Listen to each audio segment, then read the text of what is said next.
सभाध्यक्ष महोदय, प्रमुख अतिथि, विशिष्ट अतिथि, हातमा काठी र कलम लिएर दूध र पानीको पानी छुट्याउन न्यायको दराजुमा बस्नुभएका निष्पक्ष निर्णायक मण्डलज्यू, मेरा आदरणीय गुरुवर्ग, मेरा प्रतिस्पर्धी र प्रतिस्पर्धी मित्रहरू तथा यहाँ उपस्थित सम्पूर्ण श्रोतागणहरूमा म श्री सगरमाथा माविमा कक्षा 7 मा धना छात्रा दिया कुलुङको तर्फबाट स्वीकार्नुहोस् विद्याङ्गत नमस्कार।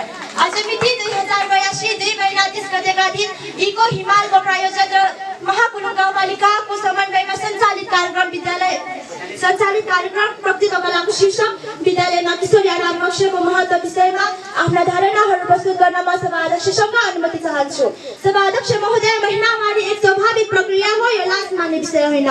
नेपालको सन्दर्भमा महिनावारको समयमा अझै पनि महिला र बालिका तथा यौनिक अल्पसंख्यकहरूले अमानवीय र अपमानजनक व्यवहार भोगिरहेका छौँ। परम्परागत विश्वास र संस्कृतिका अभ्यासद्वारा महिनावारको समयमा बहिष्करणका अभ्यास विद्यालय तथा रोजगारीमा उपस्थित हुन सकिरहेका छैनन्।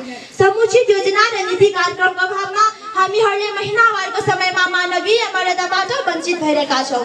विद्यालयमा किशोरी आराम कक्ष एउटा यस्तो प्लेटफर्म हो जसले किशोरीहरूको शारीरिक र मानसिक रूपमा सशक्त बनाउँदै उनीहरूको समग्र विकासमा महत्त्वपूर्ण योगदान पुर्याउँछ।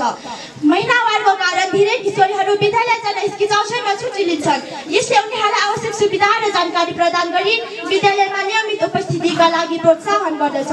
महिनावारी सम्बन्धी गलत बुझाइका कारण हुने सामाजिक भेदभावलाई कम गर्न यस्ता कक्षहरूले सहयोग गर्दछन्। स्वास्थ्य जीवनशैली र शिक्षा जानकारीले किशोरीलाई भविष्यमा स्वस्थ आमा र स्वस्थ परिवारको निर्माण गर्न पनि सहयोग गर्दछ। विद्यालयमा महिनावार सम्बन्धी गलत बुझाइका कारण हुने विद्यालयमा महिनावारी व्यवस्थापनका लागि छुट्टै सुरक्षित गोप्य स्थान हुँदैन। यसले हामीलाई अप्ठ्यारो महसुस गराउँछ र विद्यालयमा उपस्थित हुन असहज वातावरण सिर्जना गर्छ।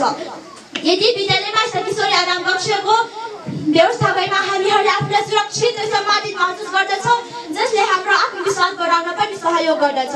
विद्यालय शिक्षाको मेरुदण्ड हो, जहाँ विद्यार्थीहरूले ज्ञान आर्जन र व्यक्तित्व विकास गर्छन् र भविष्यका लागि आफूलाई सक्षम पार्छन्। तर विद्यालय केवल किताबी ज्ञान दिने थलो मात्र नभएर विद्यार्थीको चौतर्फी विकासमा सघाउने वातावरण पनि हुनुपर्दछ। विशेष गरी किशोरावस्थामा रहेका छात्रहरूका लागि विद्यालयमा किशोरी आराम कक्ष हुनु शैक्षिक वातावरणको एउटा अपरिहार्य पाटो हो।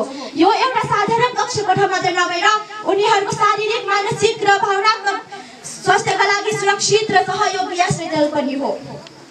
विद्यालयमा किशोरीका लागि सञ्चालन गरिने आराम कक्षको उद्देश्य सकारात्मक भए पनि यसलाई सफल र व्यवस्थित बनाउन केही बाधा र अडचनहरू देखा परेका छन्। जस्तै किशोरीहरूका लागि योग तथा प्रजनन स्वास्थ्य, महिनावारी, व्यक्तिगत सरसफाइ जस्ता संवेदनशील विषयहरूमा खुलेर कुरा गर्न विद्यालयको वातावरणमा सजिलो हुन्छ।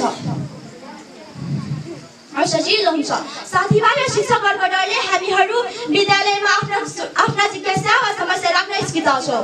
त्यस्तै किशोरी आराम कक्ष सञ्चालनका लागि आवश्यक पर्ने स्रोत साधन जस्तै शैक्षिक पोस्टर, भिडियो, स्यानिटरी प्याडको व्यवस्था र परामर्श सेवाको अभाव रहेको हामीलाई अवगत नै छ। विद्यालय प्रशासन र अन्य शिक्षकहरूको लैङ्गिक समानताप्रतिको अभाव रहेको हामीलाई सर्वविदितै छ।